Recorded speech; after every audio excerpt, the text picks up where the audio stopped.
के तपाईले राष्ट्रिय परिचय पत्र बनाउनु भयो तर अझ जानकारी पाउनु भएको छैन? के तपाईको सबमिसन नम्बर हराएको छ र कुन मोबाइल नम्बर प्रयोग गर्नु भएको थियो याद छैन? आज हामी सिक्ने छौं बिना सबमिसन नम्बर र बिना मोबाइल नम्बर तपाईको एनआईडी कसरी हेर्ने। सबैभन्दा पहिले तल दिएको डिस्क्रिप्सनमा रहेको लिंकमा क्लिक गर्नुहोस्। पूरा प्रक्रिया जान्नको लागि भिडियो अन्तिमसम्म हेर्नुहोला। क्लिक गरिसकेपछि यो इन्टरफेस खुल्छ। यसमा हजुरले आफ्नो नेपालीमा नाम लेख्नुहोला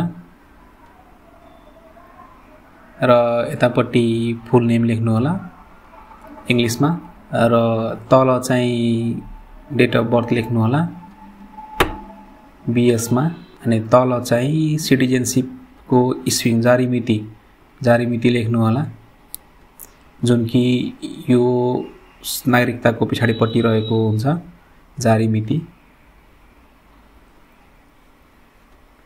त्यसपछि क्याप्चा एन्टर गर्नुहोला